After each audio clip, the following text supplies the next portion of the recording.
L'accord signé par messieurs Perfit et Vinogradov entérine l'adoption par l'URSS du procédé français de télévision en couleur. Cet événement a mis en vedette un homme modeste, Henri de France, l'ingénieur qui, dans le secret d'un atelier, a concurrencé la puissance technique américaine. Personnellement, j'ai commencé à travailler cette question en 1948. Et puis alors l'idée de base du SECAM est apparue en 1956-57. Et puis après, nous avons donc mis au point le procédé dans une première phase expérimentale.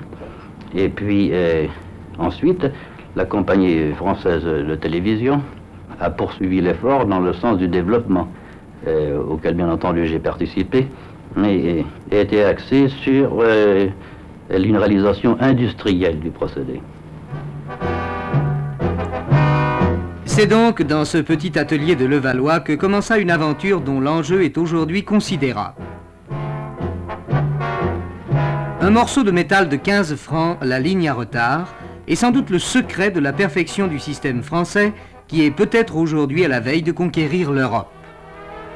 Blériot, lui aussi, avait commencé bien modestement. Le cinéma français a perdu l'un des siens. Michel Fauré-Cormeret, directeur du Centre national de la cinématographie, vient de mourir. Nombreux sont ceux qui ont tenu à venir le saluer une dernière fois et à apporter à sa veuve, en même temps que M. Malraux et M. Perfit, le réconfort de leur présence. Georges-Henri Clouzot, Jean Delannoy et de nombreux autres, auteurs, producteurs, techniciens. La longue marche qui a conduit 7000 manifestants noirs et blancs à la suite du pasteur Martin Luther King de Selma à Montgomery a marqué une date dans l'histoire de la lutte pour l'égalité raciale aux États-Unis. En fédéralisant les troupes de l'État d'Alabama pour assurer la protection des marcheurs qui comptaient l'acteur Harry Belafonte et en assurant ainsi le succès de leur manifestation, le président Johnson a porté un coup sévère aux fanatiques ségrégationnistes.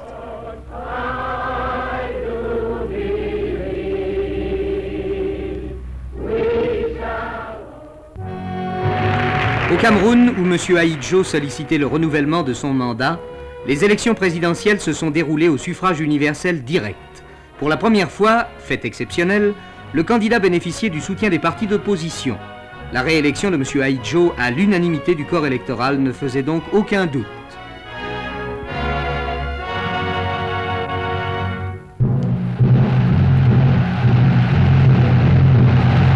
C'est un accueil triomphal que la population de Moscou a réservé à Paul Belaïev et Alexis Leonov après l'extraordinaire exploit de l'équipage du Vosrod 2. Sous les fleurs et les acclamations, les deux cosmonautes ont gagné la place rouge où les attendaient les félicitations officielles. Par la voix de M. Brejnev, ils ont été nommés héros de l'Union soviétique, le plus grand triomphe qu'ait jamais connu voyageur de l'espace. Pendant ce temps, à Cap Kennedy, Virgil Grissom et John Young prenaient place dans la capsule Gemini pour la seconde phase du programme en 3 étapes qui doit mener, avant 1970, les Américains dans la Lune. Les deux cosmonautes ne sont pas de simples passagers. Au cours des 3 révolutions, Grissom devra modifier l'orbite de la capsule en altitude et en direction.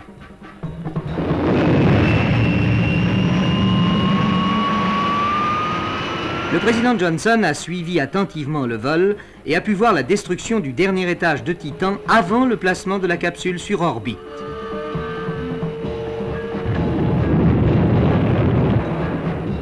À 2 reprises, grâce à des rétrofusées, Grissom pourra modifier par commande manuelle le plan de l'orbite par rapport à l'équateur. Après 5 heures de vol, Grissom et Young se sont posés à une 40aine de kilomètres du point prévu. Ils sont véritablement les premiers pilotes de l'espace.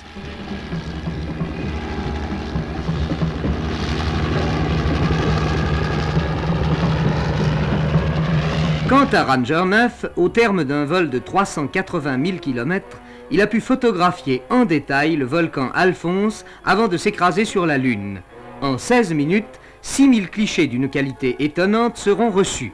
Le tir américain a été si précis que Ranger s'est écrasé à 6 km seulement du point visé.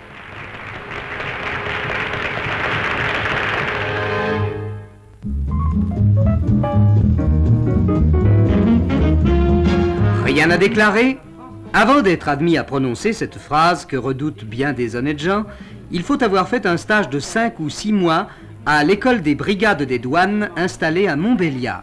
Une zone spéciale de surveillance a été organisée le long des frontières terrestres et maritimes. Des études qui vont de la législation financière au droit commercial, en passant par la topographie et le secourisme. Matière auxquelles s'ajoute évidemment la recherche et la constatation de la fraude avec exemples concrets.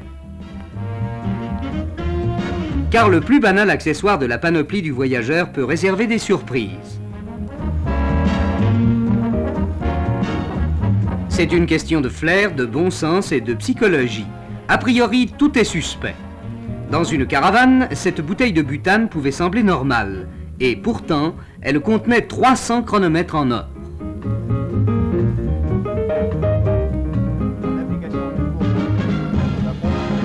Mais voici la plus belle prise d'un douanier amateur de belle mécanique. Ce véhicule au premier abord présente les caractéristiques d'un véhicule normal, mis à part sa carrosserie, mais il est équipé avec un système électrique spécial qui permet de faire monter l'ensemble de la machine et de découvrir des caches qui permettent de transporter jusqu'à 800 kg de marchandises. Il suffit de presser 2 boutons et de tourner la clé du démarreur. Des vérins soulèvent toute la partie centrale du cabriolet, libérant des cavités d'un volume appréciable. C'est l'absence d'amortisseur et la pression élevée des pneus qui ont éveillé la curiosité du douanier. L'imagination des fraudeurs est débordante et le musée de l'école dispose d'une vieille collection qui témoigne de l'ingéniosité qu'ont déployée de tout temps les fraudeurs. Tout ceci est maintenant bien dépassé, mais c'est peine perdue car les douaniers en savent davantage que les contrebandiers. Et s'ils vous laissent passer, ils ne sont pas dupes. Les resquilleurs sont un gibier négligeable.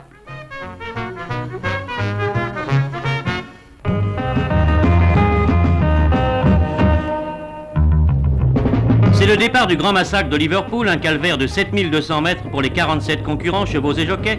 On dit pourtant que les Anglais sont bons pour les animaux. Combien seront-ils à l'arrivée? Par pudeur, on n'osera pas les compter. À ce petit jeu, 4 jockeys vont se retrouver sur un lit d'hôpital.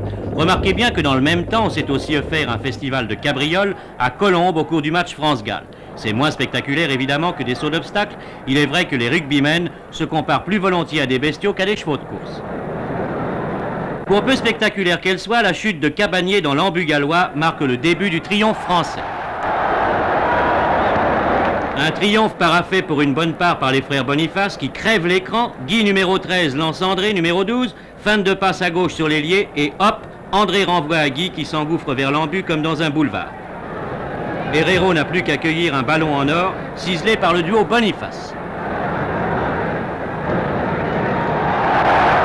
Le génie des Boniface est toujours de faire parler d'eux, en bien ou en mal.